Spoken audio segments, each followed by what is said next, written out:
survey link.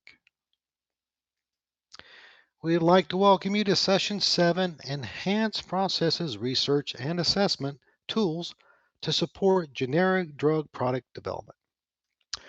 Our first presenter is Dr. Sam Raney, Associate Director for Sciences, Office of Research and Standards in OGD. Then we'll be joined by Dr. Xiaoming Xu, Division Director, Division of Product Quality Research, Office of Testing and Research in OPQ. And our final presentation in this session will be provided by Dr. Liang Zhao, Division Director, Division of Quantitative Methods and Modeling, Office of Research and Standards in OGD. Please join me to welcome our first presenter in this session, Dr. Sam Raney.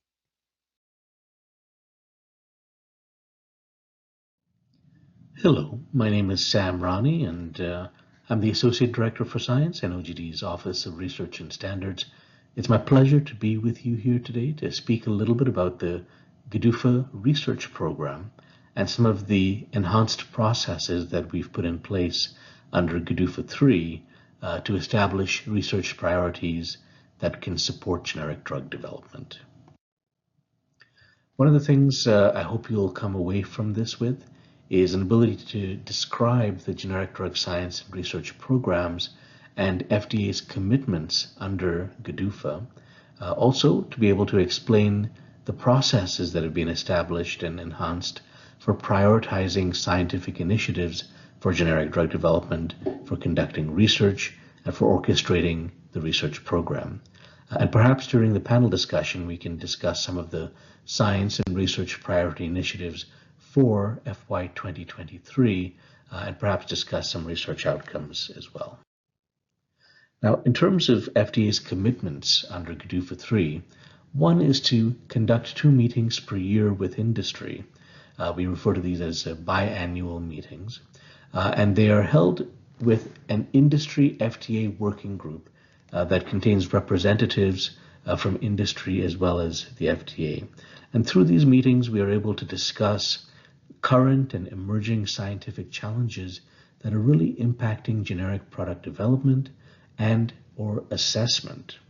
And these are issues that are not necessarily regulatory or legal, but they are issues that arise because of some knowledge gaps, some scientific issues that can be addressed, remedied by research, by GDUFA-funded research.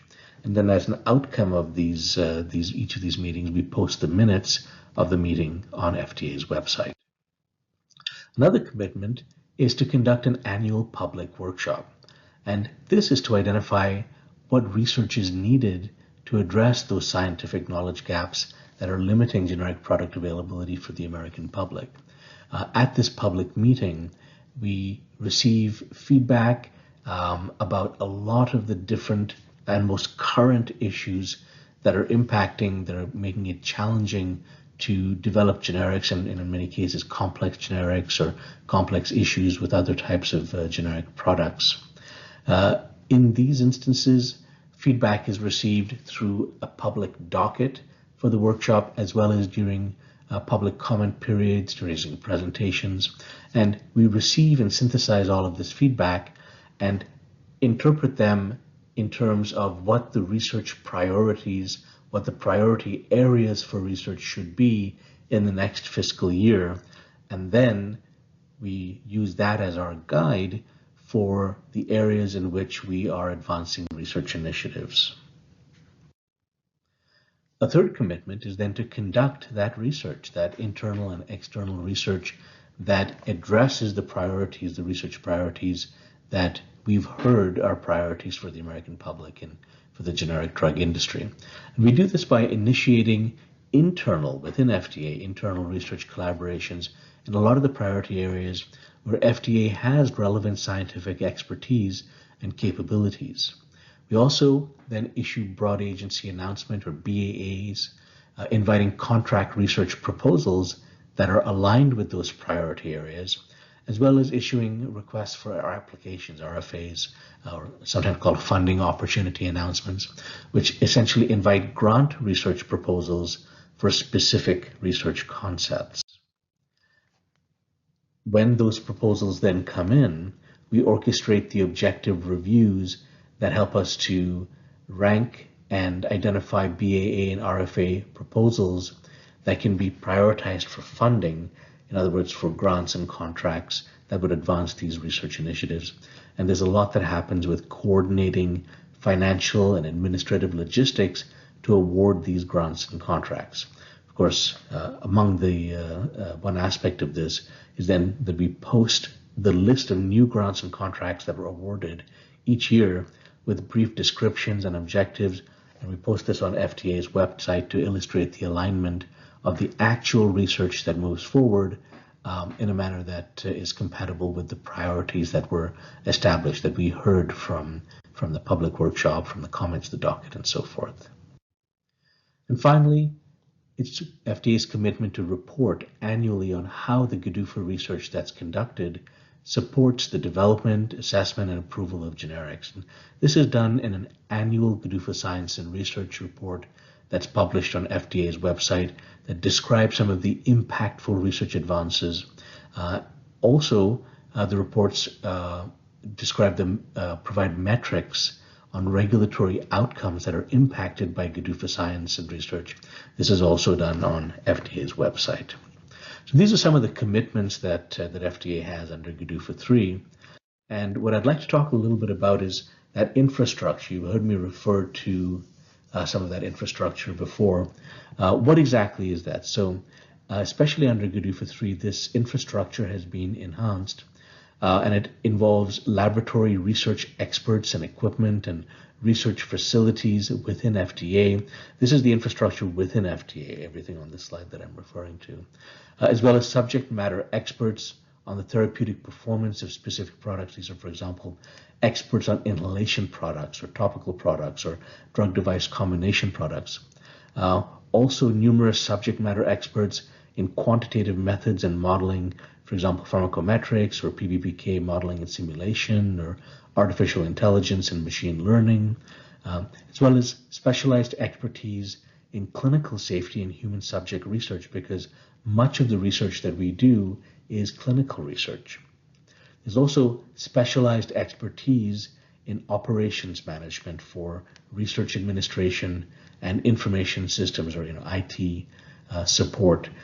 This is because in order to be able to orchestrate, to implement a research program on this scale, it does take a lot of specialized infrastructure and research operations management to be able to make that happen. Now, one other aspect is that internal FDA research collaborators and subject matter experts exist within some of our advanced laboratory facilities in multiple FDA offices and centers. And we also have ANDA assessors in OGD and in OPQ who play a big role in the program. And in fact, the GDUFA 3 Implementation Research Program Working Group includes members from OGD and OPQ. And these individuals play a variety of roles. They may, in fact, serve as reviewers for some of the for the grant or contract proposals that come in. They may be playing a seminal role, a central role in identifying the specific types of research that are needed in order to be able to address those priority areas that we've heard about. And in terms of some of the new enhanced processes, implementation of our GDUFA commitments under GDUFA 3 was very systematically and kind of painstakingly mapped out to be as effective as possible by including many of these representatives within FDA from multiple operating divisions within FDA itself. There's also the infrastructure for grant and contract administration, which includes budget finance partners in multiple FDA offices, as well as research governance with the CDER Research Governance Council with whom we coordinate. And finally, a key part of implementing the research program is our external partners.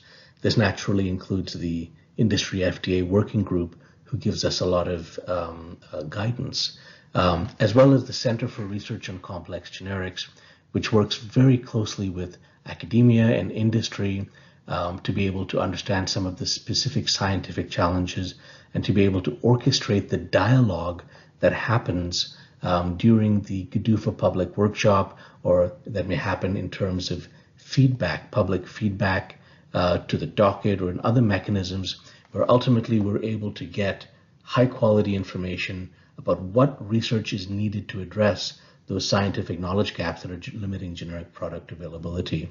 And so it's through these external partners that we're able to get high quality comments provided to FDA, again, whether it's through the dockets, whether it's through public workshops, whether it's through the biannual meetings with the industry FDA working group, whether it's feedback from the CRCG itself. Through all of these areas, we're able to ensure that the GDUFA science and research priorities are established appropriately and updated on an annual basis. Now, in terms of the flow through the course of the year, one can think of the research program as progressing through a sequential series of activities on an annual cycle that, perhaps begins, you might say, with the public workshop that happens every year in the summer. So, for example, for the FY23 public workshop, that occurred, and then based upon what FDA heard during that workshop, and in discussion with the biannual industry FDA working group, we draft the FY24 research priorities and publish those as well as the meeting minutes from the biannual meeting. Now, with our marching orders for FY24, as it were, we can move through the rest of the cycle, but around this time, before we get started on that, we are also tending to wrap up the previous year and publishing our reporting and on the previous FY23 cycle. However, as soon as that's done, or sometimes in parallel with that, we're now announcing the BAAs and RFAs for the contract research and grants that are going to align with the new research priorities that have just been established. Internally, now that we know what those priorities are, we're beginning to conduct some of that research. And then once the external research proposals have come in and being reviewed, we initiate the external research. We meet again with the biannual meeting to start to now think about what some of the priorities are going forward in FY24. We then hold the FY24 GDUFA public workshop, and the cycle begins again with then updating the priorities for FY24. So using this process, we've been able to establish what the priority initiative areas are for GDUFA 3, for FY23. And this includes developing methods for generics to address impurities such as nitrosamines, as well as several priority initiatives relating to enhancing the efficiency of bioequivalence approaches, for example, for complex active ingredients, for complex dosage forms and formulations, for complex routes of delivery, as well as for complex drug-device combination products, and to improve the efficiency of BE approaches for oral and parenteral generics, as well as facilitating the utility of model integrated evidence to support demonstrations of bioequivalence and of course, to expand the use of AI and ML tools. So the outcome from the GDUFA research is scientific advancements that go out to the field in terms of publications and posters and presentations, numerous scientific workshops that are organized, including webinars and training. The research directly supports recommendations in guidances for industry, including product-specific guidances, and it prepares FDA to be able to provide the advice that's needed in pre-ANDA meetings, or to be responsive to control correspondences, and in this way really affects ANDA assessment readiness within FDA. Ultimately, the research program directly helps FDA and industry to develop these novel and efficient bioequivalence pathways, even for complex generics. It ensures that FDA can provide that timely and specific scientific advice, again, whether in pre-ANDA meetings or control correspondences, and ultimately the research program facilitates patient access to safe, effective, and high quality, affordable generic products, particularly for complex generics. So I hope you've come away with a good understanding of why the GDUFA Science and Research Program is essential. Is it essential to A, develop novel and efficient BE pathways for generic product development, including complex generics? Is it essential to ensure that FDA can provide timely and specific scientific advice in pre-ANDA meetings and controlled correspondences? Is it essential to facilitate patient access to safe, effective, high quality, and affordable generic products, particularly complex generics? Or is it D, all of the above? And I hope you would say it's D, all of the above. Similarly, I hope it's evident how GDUFA science and research priorities are established and updated on an annual basis. Are they based on public feedback about what research is needed to address scientific knowledge gaps? Is it based upon comments provided to the FDA through public dockets, during public workshops, biannual meetings, and industry working groups, and via the CRCG? Or is it both A and B? And I hope you'd say it's both A and B. Thank you so much. Good afternoon. I'm Dr. Xiaoming Xu. I lead a group of researchers in the Division of Product Quality Research in OPQ. In the next few minutes, I will continue the discussion on GDUFA research and focus more on the translation of the research findings to support the development of product-specific guidances. As the title indicates, I will limit the scope of the discussion to complex products, as they are often more challenging to develop and hence more likely of needing research. In this talk, I will provide an overview of the Generic Drug User Fee Amendment Regulatory Science Program, or GDUFA program, as well as the Product-Specific Guidance Program.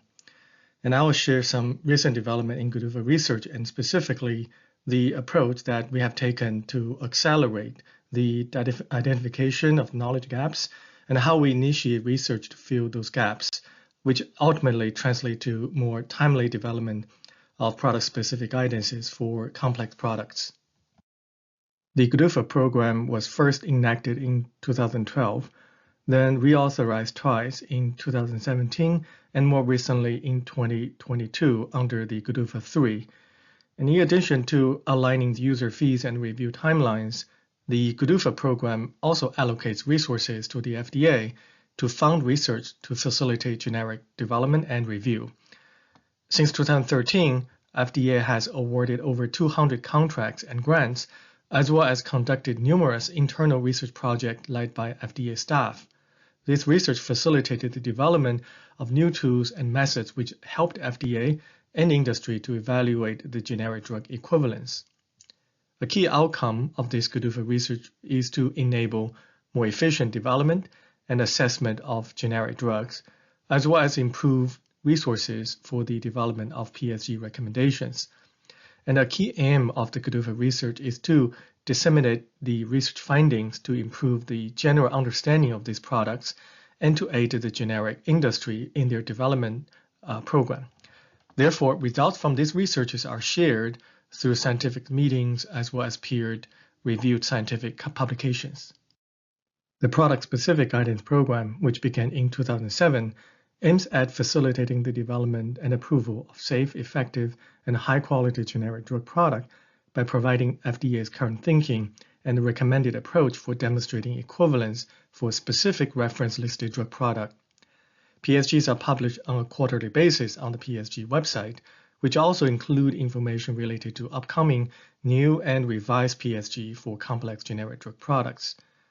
One of the key outcomes of the GDUFA research is the development of these PSGs.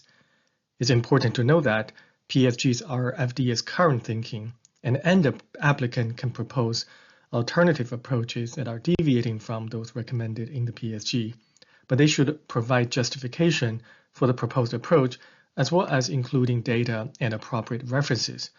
All this information can be found in the link below to the PSG website. Product-specific guidance commonly recommend a type of study or a property of the drug product to measure. It is up to the generic applicant to select, develop, and justify the proposed approach.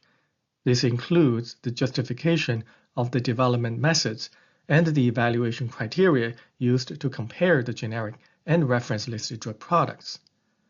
GDUFA research can help the FDA and the industry in develop and stay informed of new analytical tools for assessing a specific product or a class of products. This is important because some of the properties of the complex products are interrelated and not straightforward to measure or compare. GDUFA research aims at reducing potential scientific and regulatory hurdle by providing more insight into these properties and approaches, and providing the industry with a starting point to their generic product development. To further help the industry developing complex generics, as negotiated in GDUFA 3, the FDA has agreed on priorities and goal dates on the development of these PSGs. Specifically, starting October 1, 2022, a PSG will be issued for 50% of the complex new drug applications within 2 years after the approval, and for 75% of the complex new drug applications within 3 years of the approval.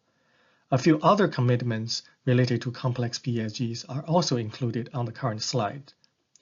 To meet this new goal, we will need a new process that is more efficient in identifying and addressing any potential complexities and hopefully initiate any needed research early. Now let's look at some of the challenges in developing PSG, especially for complex products. On average, there are close to 100 NDA approved per year that may warrant the development of a PSG. Of those newly approved NDAs, about 26% are considered to be a complex product. These products include varying route of administration and dosage forms, and can meet more than one definition of the complexity as outlined in GDUFA 2 letter, such as complex active ingredient, complex drug-device combination, complex route of delivery, or complex dosage forms. As we have seen with some recent NDA approvals, complexities can vary greatly between products and across disciplinary areas, and can benefit greatly from a close collaboration across multiple FDA teams. The use of new materials, technologies, and processes in these new drug applications also highlight potential scientific gaps and the need for new and reliable analytical methods, which needs new research and innovation. Furthermore, in GDUFA 3, the new goal dates on the PSG development of complex products may pose additional time constraints, especially if additional GDUFA research is needed. So, early engagement of research and review will be crucial.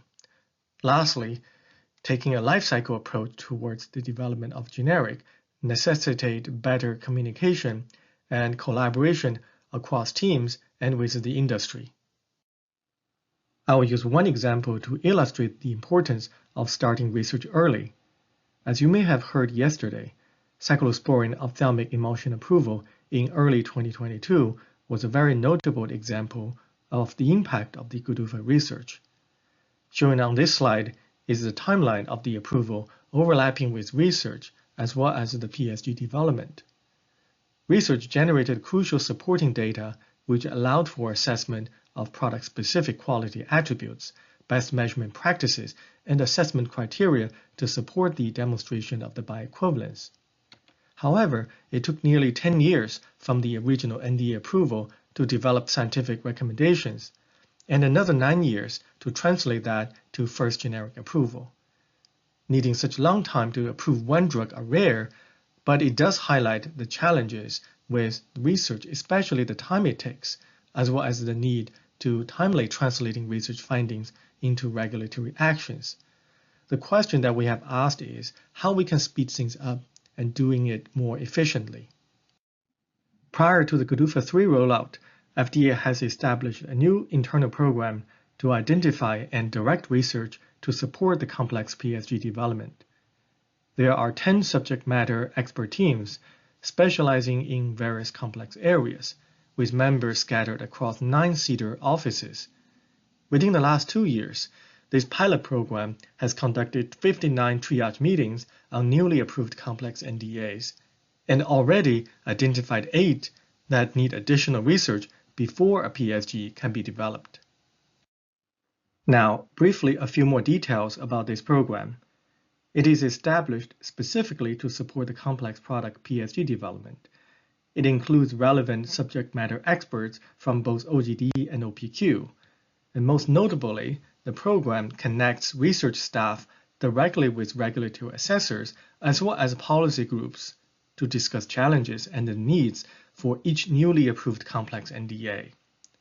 The teams are created based on complexity areas such as ophthalmic, inhalation, and dermatological, so each team is very familiar with the topic area. Each SME team is tasked with making decisions on complexity and gaps to the PSG development and approval. If a gap is identified, the team also decides on the objective of the research. Afterwards, a dedicated research project is created to generate necessary evidence and to fill the knowledge gaps. And this could be a research project conducted internally within the OPQ lab, or could also be awarded externally through the GDUFA research program. We started piloting this program in 2021, and it became fully operational from the start of the GDUFA 3. As mentioned earlier, including the pilot phase, we've already completed 59 triages and already initiated 8 research projects. Here is another view of the program in terms of the timeline.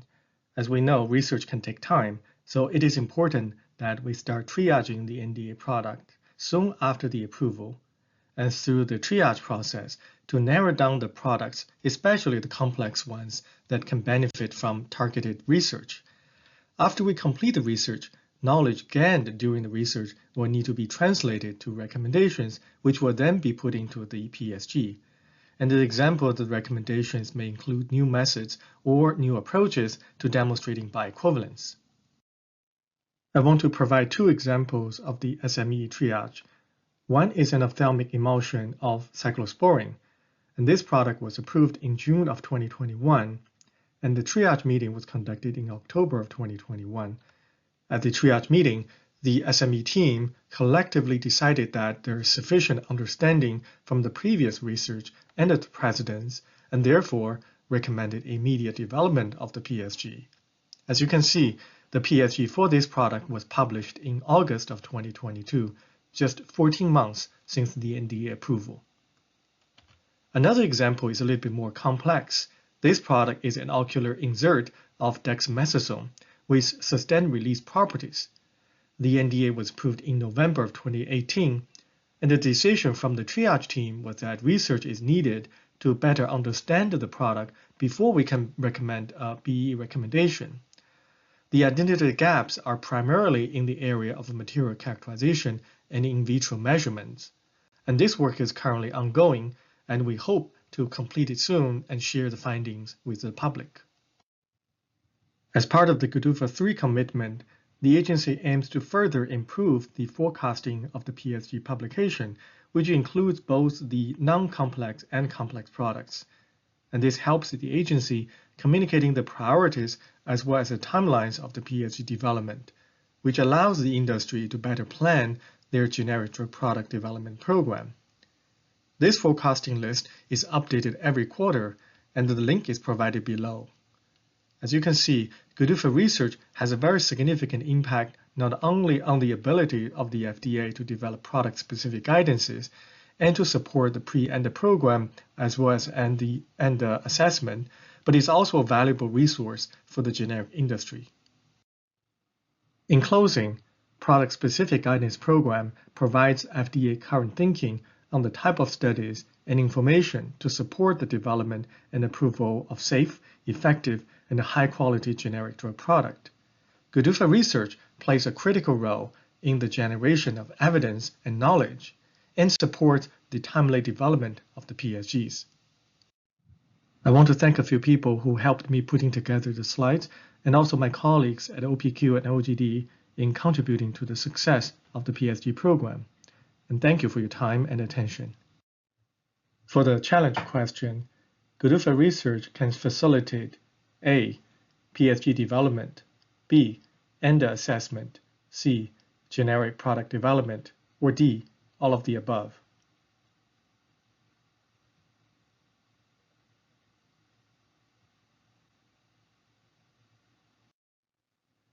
And the correct answer is D. all of the above. Thank you. Good afternoon, everyone. This is Liang Zhao. I'm the director in the Division of Quantitative Methods and Modeling, Office Research Standards, OGD, CDER FDA, to enhance the communication in using modeling approaches in Atlas.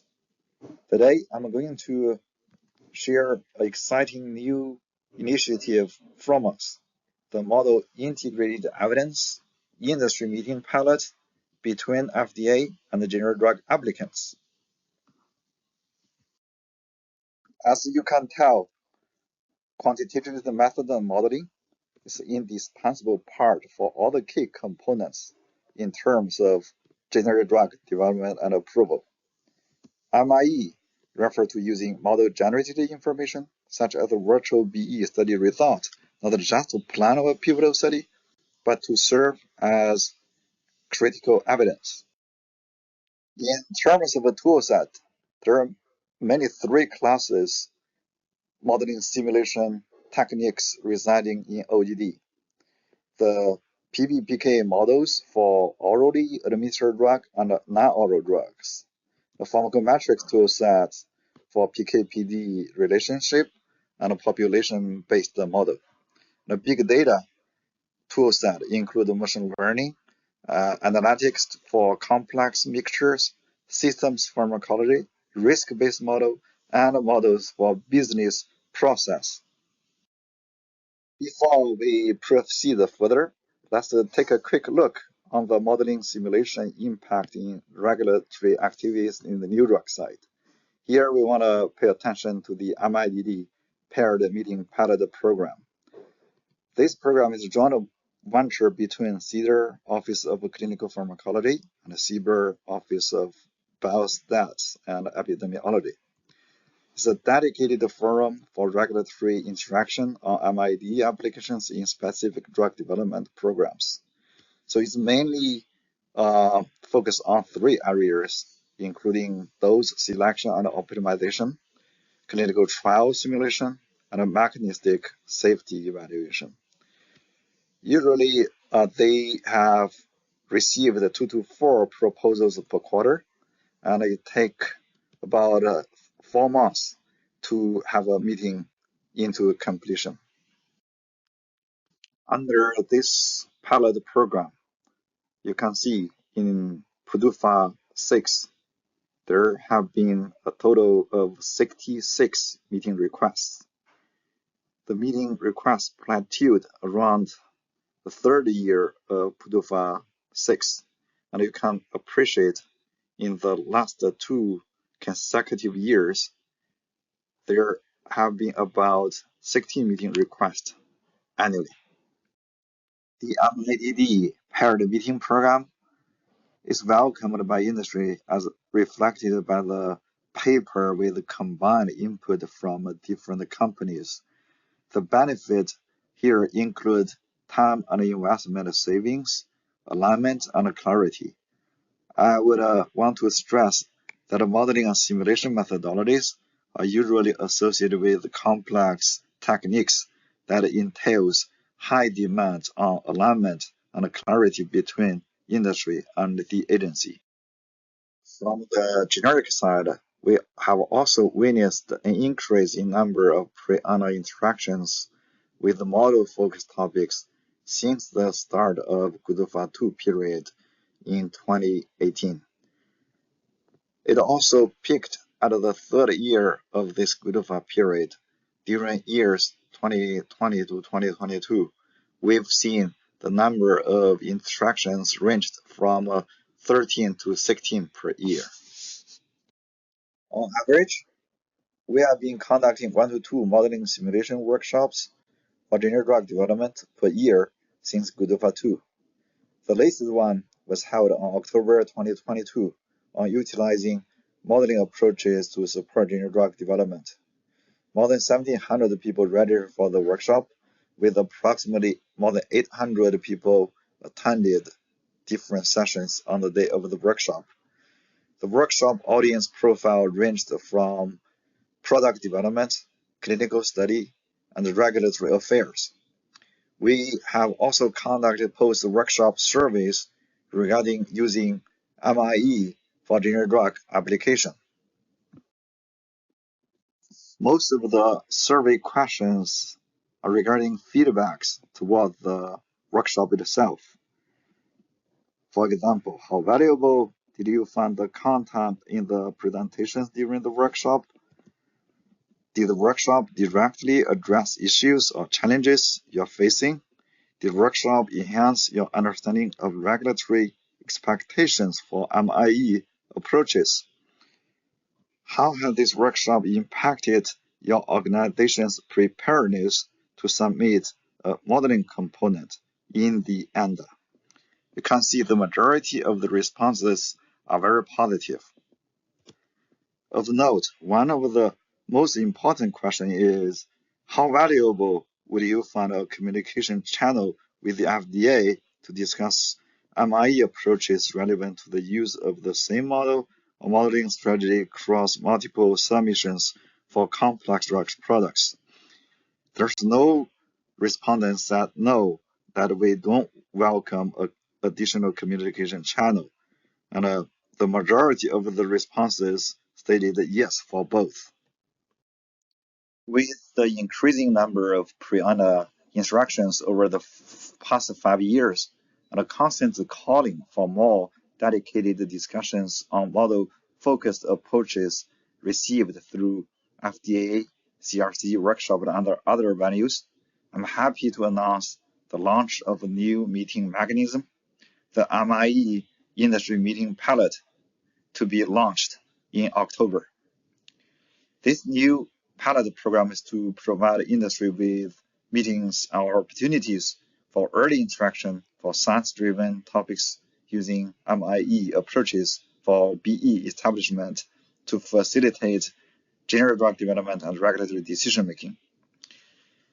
The vision of the pilot program is to enhance scientific communication between generic drug industry and FDA on using a broad range of quantitative methods and modeling techniques to address complex generic drug development issues or questions that are either out of the scope or cannot be sufficiently addressed by the existing pre-ANDA and ANDA scientific meetings. Specifically, the pilot MIE meetings will focus on discussing scientific and technical topics of using MIE strategies for BE establishment. For example, the feasibility of using a modeling approach, the details in model building, and/or model verification and validation strategies. While pre-ANDA meetings will be focused on more general scientific and regulatory issues. Currently, we see there could be 3 major classes of topics that can be discussed in the MIE pilot meetings. First, the MIE focus approaches that are innovative in nature for BE establishment that are not eligible or appropriate under the existing pre-ANDA and scientific meeting programs to address complex issues pertinent to a singular product or multiple products. For example, common strategies for validating a computational fluid dynamics model platform towards predicting regional deposition of inhaled aerosol from a variety of orally inhaled drug products. Secondly, non-complex products with complex modeling approaches supporting BCS-based biowaivers and other BE study waivers that are outside of current recommendations. Thirdly, novel data analytics tools such as modeling methodology advancements or new applications of modeling approach. For example, the equivalence assessment of complex particle size distributions, new quantitative approaches for sameness assessment, including API sameness, and application of novel data analytics approaches, for example, machine learning methodology for equivalence assessment. Since a new meeting type to guarantee a high-quality outcome and a meaningful discussion between FDA and the industry, we are not going to grant more than 5 meetings per year. The target pilot meeting Launch time will be October 1st, 2023.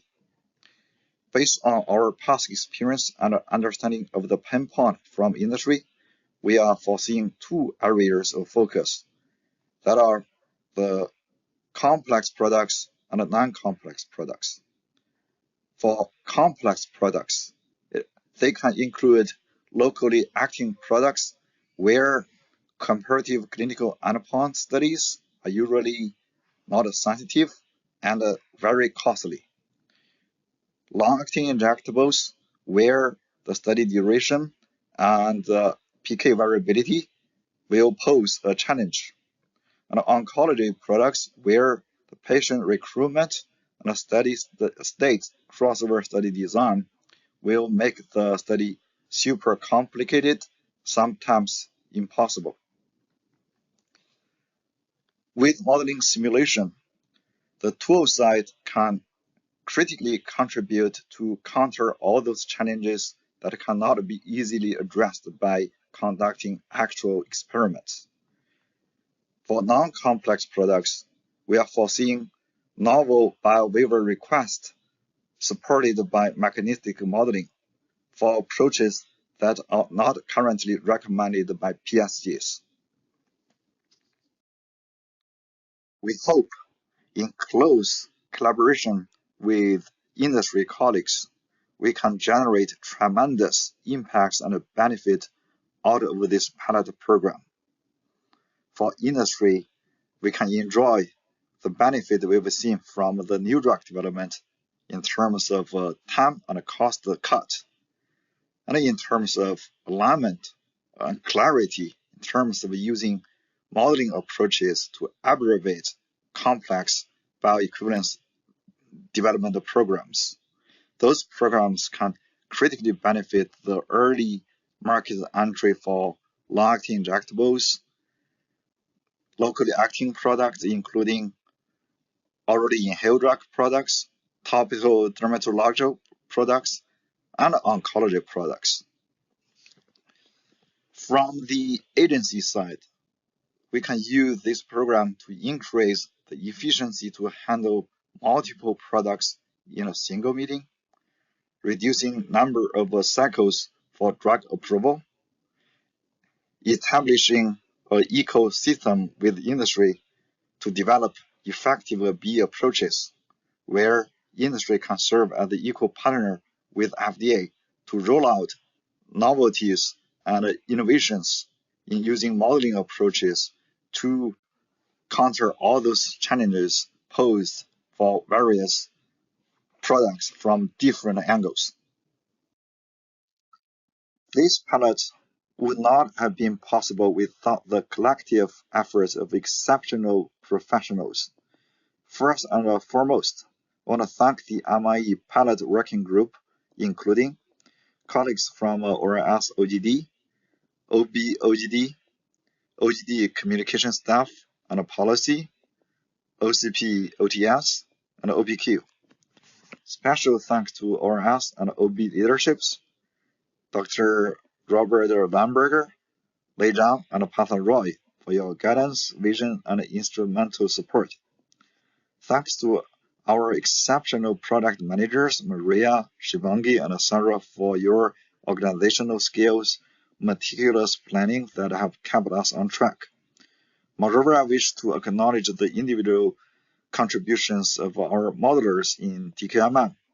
Your expertise, dedication, and innovative thinking have enhanced the quality and depth of the program. At the end, I would also like to thank colleagues in industry, consulting, and academia for your contributions and effort to make it happen. With that, I will see you again in the panel discussion.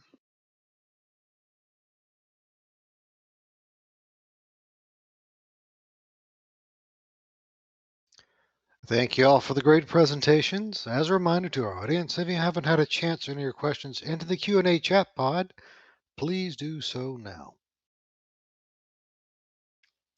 In addition to our presenters, we'd like to welcome the following panelists: Dr. Darby Kozak, Deputy Division Director, Division of Therapeutic Performance 1, Office of Research and Standards OGD, Dr. Robert Leinberger, Director, Office of Research and Standards, OGD, and Dr. Zhen Zhang, Master Pharmacologist, Division of Bioequivalence 1, Office of Bioequivalence, and OGD. We have some questions coming in right now. The first group of questions are directed to Dr. Sam Raney. And here's the first question for Dr. Raney. Why was it necessary for GDUFA to have a science and research program? Thank you, Ray. That's a good question. Well, the GDUFA Science and Research Program is particularly important um, for complex products, which are harder to develop as generics for several reasons. One of the main reasons is because pharmaceutical scientists and clinicians may not have an adequate understanding of all the factors that can impact the therapeutic performance of these products. And without that knowledge, generic product developers may only be able to demonstrate the bioequivalence of their prospective complex generic product using approaches that are quite challenging. And this represents a barrier to the availability of complex generics.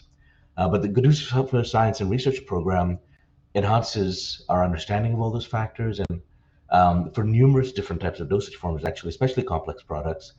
And so it supports the development of innovative methodologies and more efficient bioequivalence approaches. So in this way, the research program reduces the hurdles for complex generic product development while maintaining really high standards for product quality and ensuring that all generics are as safe and effective as their reference brand name products.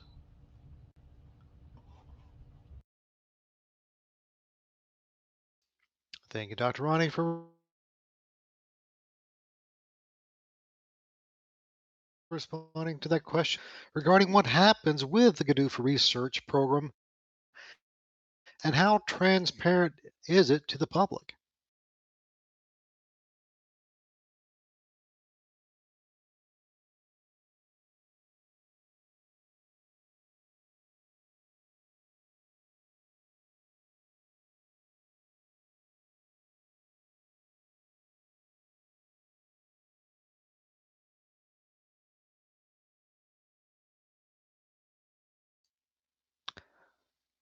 Dr. Raney, we're not hearing any sound right now, so what we'll do is we'll give another chance. I saw some reconnections on the mics, and we'll see if you can hear now, and we'll read the question again. What happens with the GDUFA research program regarding its transparency to the public? So this is Rob. I can answer that question. And so, a lot of the transparency are things that Sam mentioned in his talk. So we publish every year the newly awarded grants and contracts, right? That gives a view into all of the external collaborations. But also every year we publish a science and research report on the GDUFA program that goes into detail, and it includes every research project across CDER that's supported by the GDUFA program. So this gives a deep and clear understanding of all the scientific activities that the research program is presenting. So there's no other research activities that are going on. That's a comprehensive report about our research activities. So I think those are two places. If you go to the GDUFA Science and Research webpage, you'll see links to all of those different reports. So it's very clear, both things at the beginning and as we get outcomes at the end of each year for the projects that are accomplished.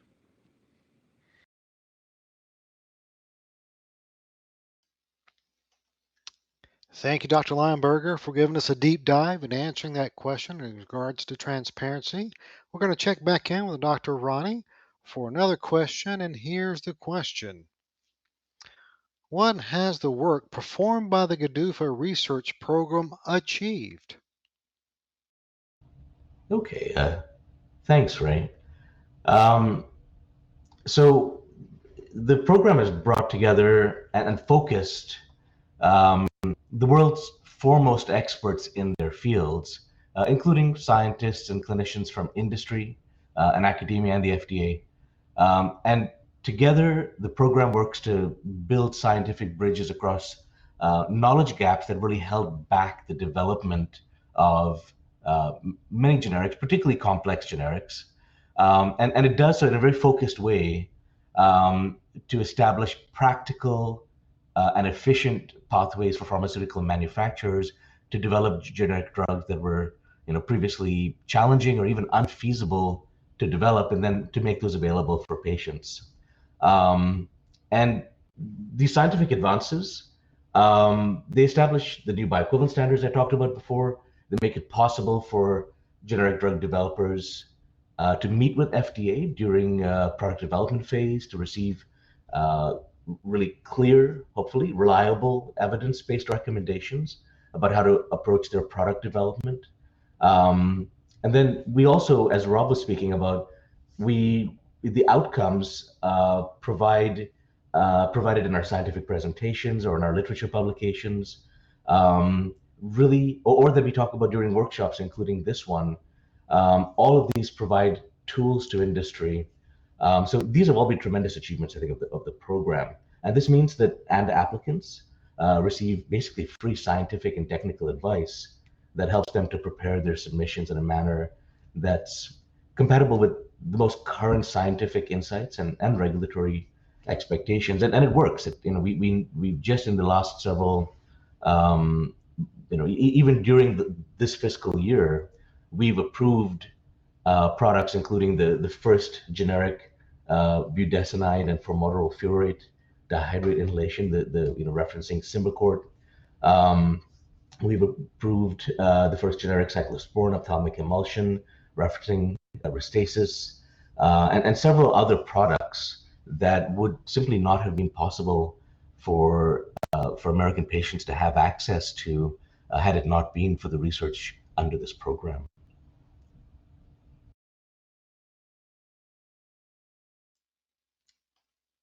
Thank you, Dr. Raney, for answering those questions. Moving on to our next panelist. Got a few questions that came in from Dr. Xiaoming Xu. And here's the first question for Dr. Xu. For the new process you described for triaging new NDAs, does it also cover products approved prior to GDUFA 3, or is it only for GDUFA 3? Yeah, thank you for the question. So as I indicated in the talk, this internal program was designed to accelerate the translation and identification of the gap, really to speed up the kind of knowledge transfer and to facilitate the development of the PSGs for so those products covered under the GDUFA 3, because we have a more shorter timelines to publishing the PSG, so we need an improved process for those identification and conducting the research. However, as also laid out in the GDUFA 3 commitment letter, the agency will continue to develop the PSGs for those products that approved prior to GDUFA 3.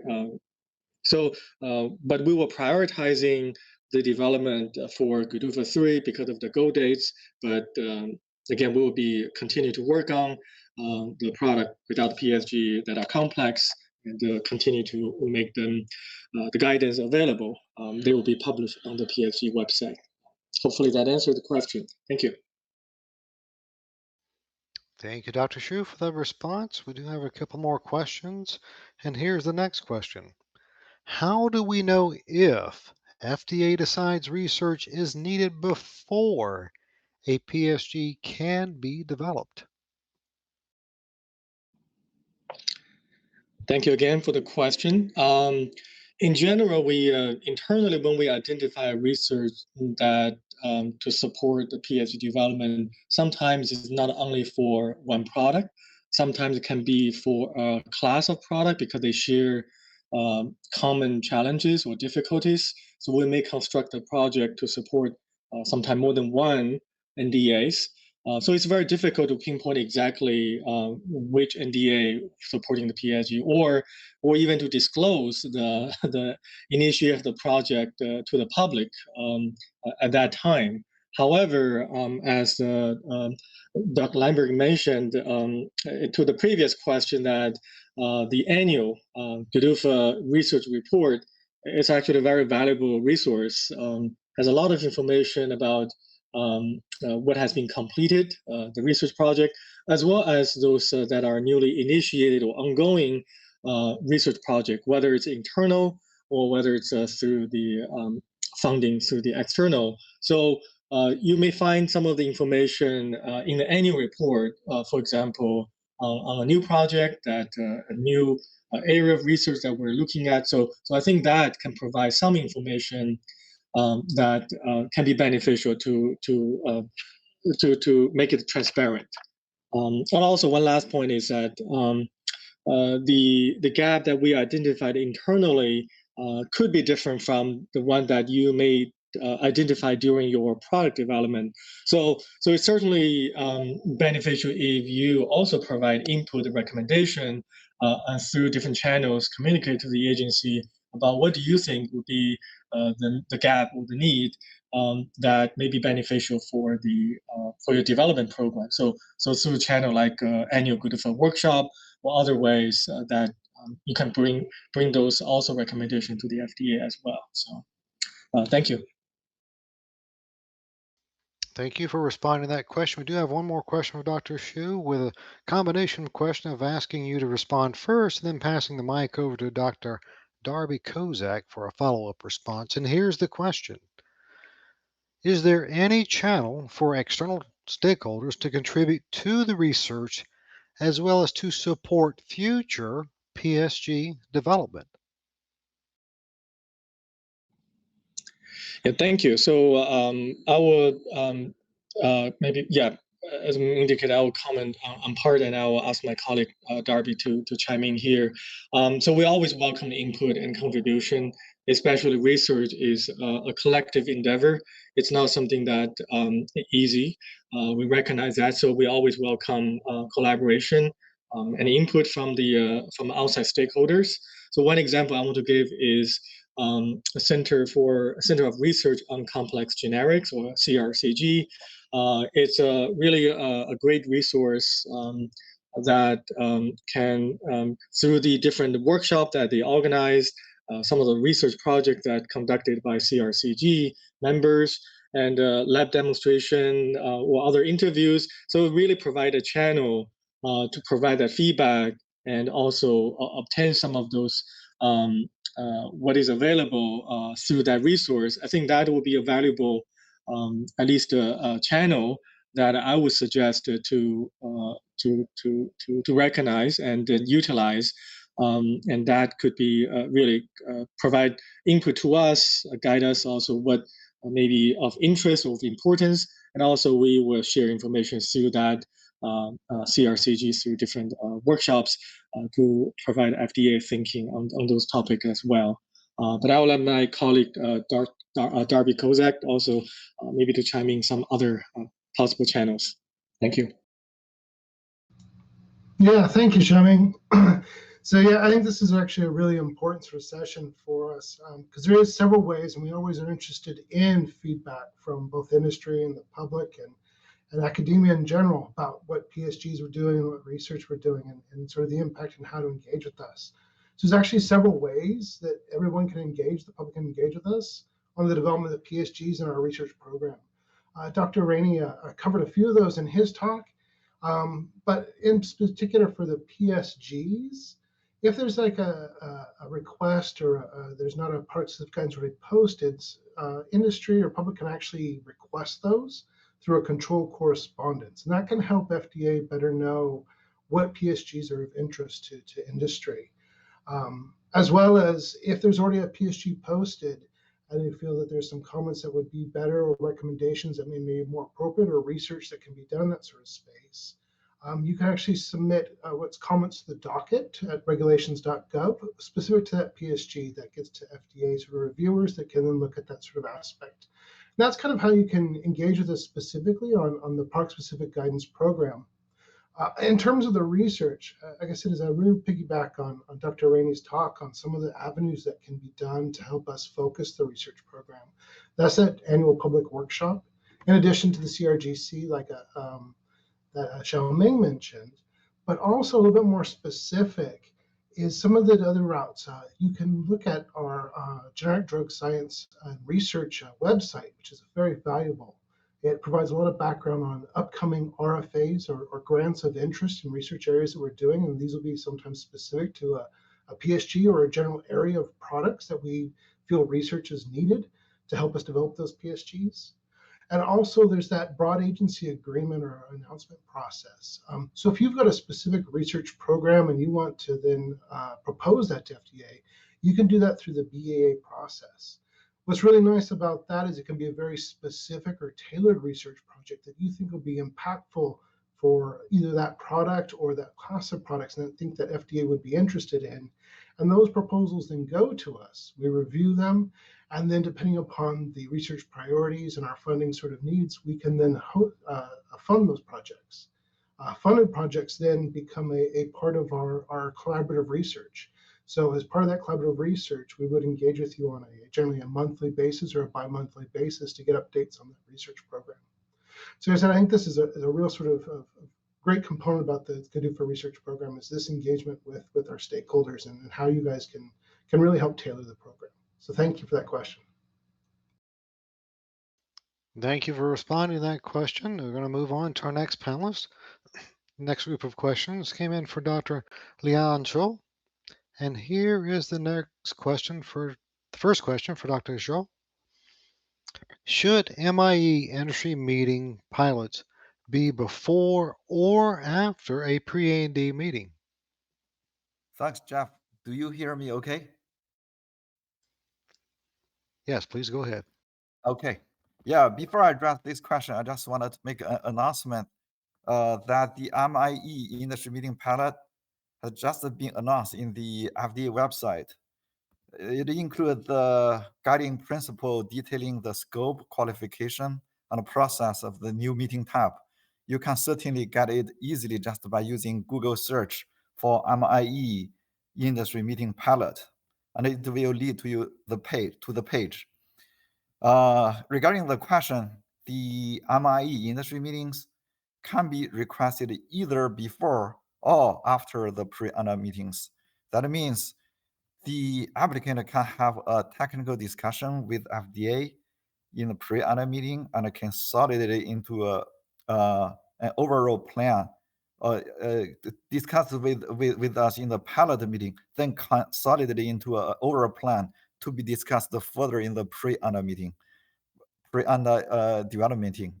Or after getting the overall modeling pathway discussed in the pre-ANDA development meeting, the applicant can follow up with an MIE industry meeting pilot with technical and data details. Having said that, applicants should not submit multiple meeting requests or controlled correspondence at or around the same time with the same or similar questions. If FDA receives multiple meeting requests or controlled correspondences that contain the same or similar questions, FDA will determine which meeting to grant or controlled correspondence to answer and may deny the others. However, the pilot MIE meetings are a potential venue for discussion on model-related topics during a product development cycle. Thank you. Thank you, Dr. Zhou, for answering that question. We do have another question came in for MIE meetings, and here's the question. Can I have multiple MIE meetings for the same products or multiple products in the same meeting? Thanks, Jeff. The short answer to both of them is yes, if it helps your drug development program. It absolutely helps when you have a change in the modeling strategy and analysis plan after communicating with us in the form of a MIE meeting. And if you have a changing in thought and a new development plan, you are more than welcome to schedule another meeting with us. While some approaches can be eligible for discussion with the existing GDUFA scientific meeting processes, such like pre and product development meeting. The pilot MIE meeting is valuable that will focus on discussing scientific and technical topics of using MIE strategies for bee establishment. For example, the feasibility of MIE approach, details in model building and or model verification validation, data strategies for the intended purpose. Certainly can use a single meeting to discuss multiple products if all the products taking the same MIE strategy, and certainly that can gain the industry's efficiency and productivity and in terms of product entry. Thank you. Thank you for responding to that question. Moving on to our next panelist, we got a question just came in for Dr. Darby Kozak, and here is the question. How can we find out if FDA has done research for a PSG and the results of that research? Thanks for that question. It's an question we often get from industry about what types of research we've done and how to best locate that. I do want to reemphasize that as with any of our GDUFA research, this is really a starting sort of point, gives a general idea. It's meant to facilitate the generic drug program development of those products. But really it's a starting point, gives you an understanding of what sort of things that we are taking into consideration, and as well as things to start your product development program. But a key thing also with the GDUFA research program is the fact that we try to make and aim to make all the research findings publicly available. And so a lot of you'll find of our research gets publicly disseminated through peer-reviewed scientific research articles. And that helps to get it all into the public domain, as well as to help certify and to reevaluate our research sort of findings to the public at large. We also present at meetings such as this on the research findings, as well as at other events and public sort of scientific sort of workshops and meetings and conferences. But one place that you can always find that sort of resources and things that FDA is publishing out there is there's a bibliography of also the publications and presentations that we have on our GDUFA Science and Research website. And that also includes at each end of each year, we do the GDUFA Science report. That'll actually tell you what publications and presentations were published that year into those different research priority areas. So I highly recommend checking those components out. And like I said, if other aspect is you can always contact the FDA author and they can send you copies of those things. But usually we have everything out in the public domain as much as possible and as quickly as possible. Thank you. Thank you for responding to that question. Moving on to our next panelist. We just received a question in for Dr. Zhen Zhang. And here's the question for Dr. Zhang. Do review divisions actively participate in the research? Yes, thanks for the question. Yes, review divisions do actively participate in the research. For example, I'm in the Office of Bioequivalence. Our primary work is to assess bioequivalence studies in ANDA submissions.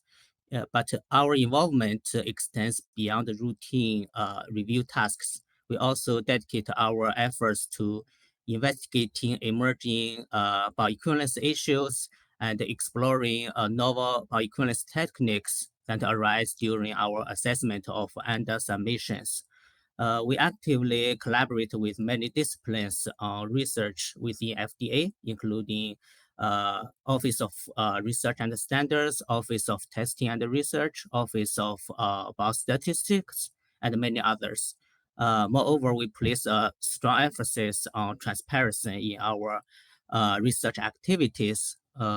We make an effort to share our findings with wider community through various public forums, including this workshop.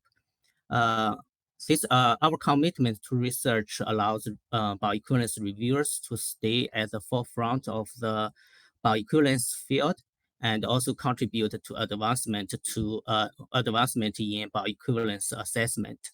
Thank you.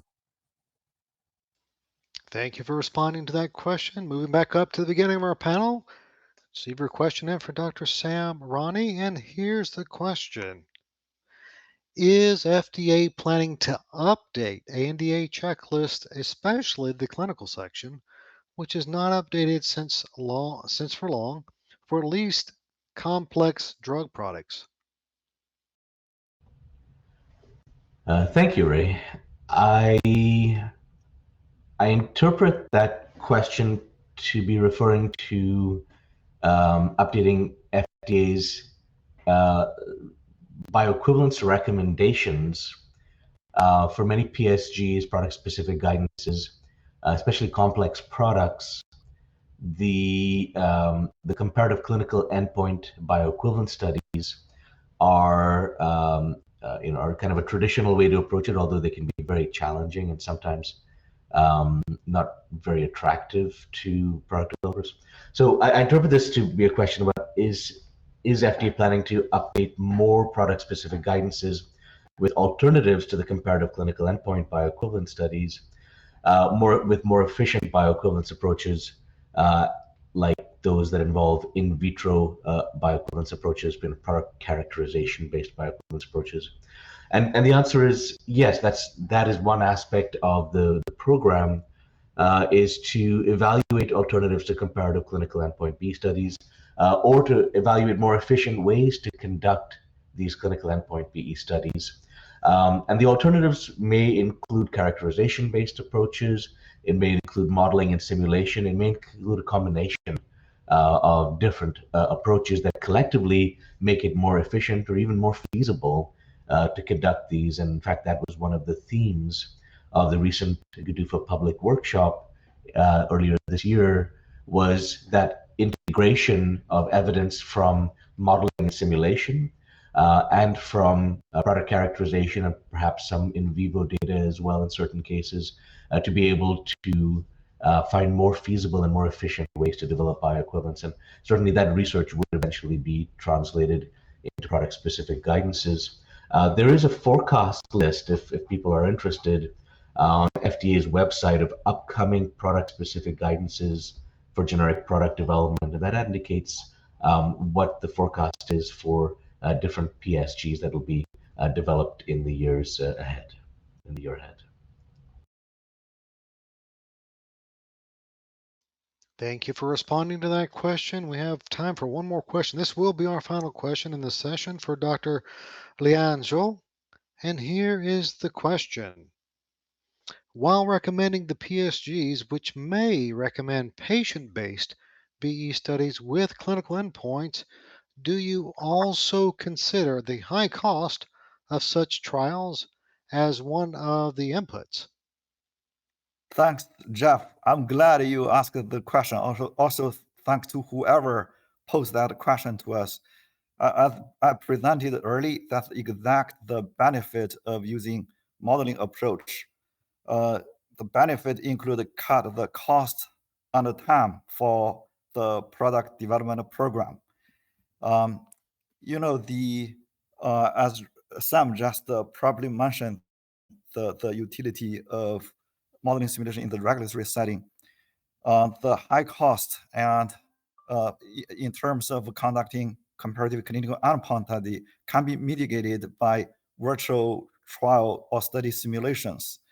Basically, if the model being sufficiently validated by the data set, you can conduct a virtual clinical study to assess the formulation effect on the therapeutic performance. Having said that, I think the state of the art is on mainly what the minimal data you would use to verify the model to gain the regulatory confidence. The other thing is how would you evaluate the type of error, meaning if the product are not equivalent, what the chance to conclude bioequivalence with your proposed modeling approach. With that, I really encourage all the stakeholders to discuss those kind of modeling analysis strategies plans with us in the MIE pilot industry meeting pilot program or pre-under development meeting venue. Thank you very much. Well, that's all the time we have for questions in this panel. Another huge thank you to our speakers and panelists for answering numerous questions that came in from our audience. We'll now enter into our final break until 3 p.m. Eastern Time. Enjoy your break.